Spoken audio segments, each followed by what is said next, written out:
sering banget kan denger pemanasan global. Nah, apa sih pemanasan global itu? Sebelum ke pembahasan pemanasan global, kalian harus tahu dulu nih apa itu gas rumah kaca.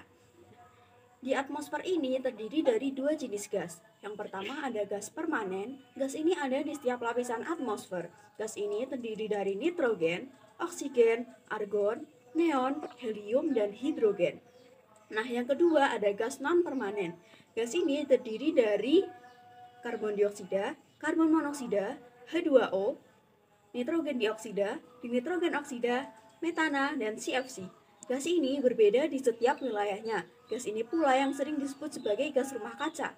Ketika panas matahari masuk ke dalam bumi, sebanyak 47%-nya diserap oleh bumi, 19%-nya diserap oleh atmosfer, dan 34%-nya dipantulkan kembali keluar angkasa.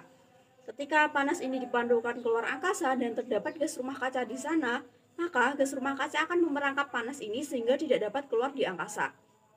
Sebenarnya gas rumah kaca ini kita perlukan agar menjaga suhu bumi itu tetap hangat. Namun ketika emisi gas rumah kaca ini semakin banyak, menyebabkan banyak panas yang terperangkap dan suhu bumi ini dapat naik. Dan kenaikan suhu rata-rata bumi ini yang disebut sebagai pemanasan global. Nah, oke. Jadi penyebab dari pemanasan global ini tentu saja tidak jauh dari aktivitas manusia.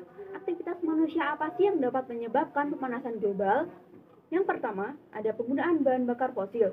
Contohnya adalah pembakaran batu bara sebagai PLTO. Ketika pembakaran batu bara ini dapat menghasilkan emisi gas karbon dioksida yang dapat menyebabkan gas rumah kaca itu meningkat. Yang kedua, ada penggunaan CFC pada kehidupan sehari-hari. Penggunaan CFC contohnya adalah penggunaan AC, kulkas, parfum, dan sebagainya. CFC ini ketika di lapisan stratosfer akan diuraikan dan menjadi atom klorin oleh radiasi sinar UV. Atom klorin ini ketika bertemu dengan ozon dapat menyebabkan lapisan ozon menipis dan bahkan bolong. Nah, yang ketiga ada pembakaran sampah. Pembakaran sampah dapat menghasilkan emisi gas karbon dioksida dan menambah emisi gas rumah kaca yang tentunya akan semakin banyak menyebabkan pemanasan global. Oke, ketika ada penyebab, pasti ada dampaknya. Apa sih dampaknya?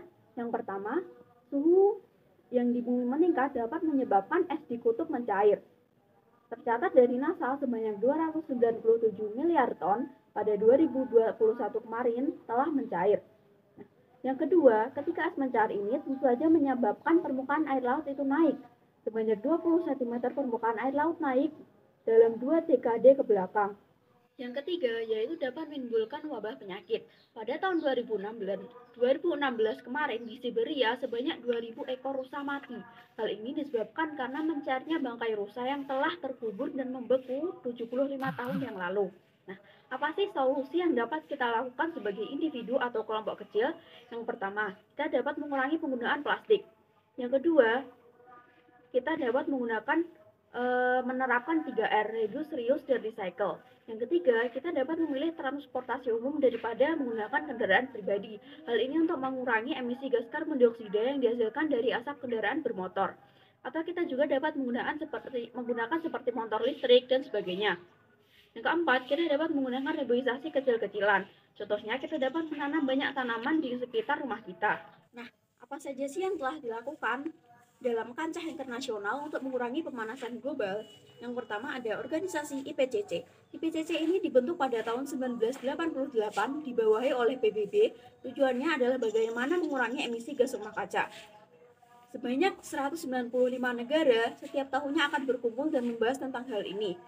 Ada beberapa kesepakatannya, yaitu yang pertama ada lembar kerja 1 pada Maret 2007 membahas mengenai manusia adalah penyebab utama banyaknya emisi gas rumah kaca. Yang kedua, LK2 pada April 2007 membahas mengenai ancaman bencana yang dapat disebabkan karena perubahan iklim. Yang ketiga, LK3 Mei 2007 ini membahas mengenai apa saja yang telah dilakukan dan harus dilakukan untuk mengurangi emisi gas rumah kaca. Yang kedua ada Protokol Kyoto. Protokol Kyoto ini merupakan kerjasama internasional yang berada di Jepang pada tahun 1997 dan diikuti sebanyak 160 negara. Protokol ini bertujuan untuk mengurangi bagaimana caranya mengurangi emisi gas rumah kaca dan menjaga kestabilan konsentrasi gas rumah kaca. Yang ketiga ada Sustainable Development Goals. Ini adalah kerjasama atau tujuan sebanyak 17 tujuan yang dibawahi oleh PBB. Tujuannya adalah seperti berikut.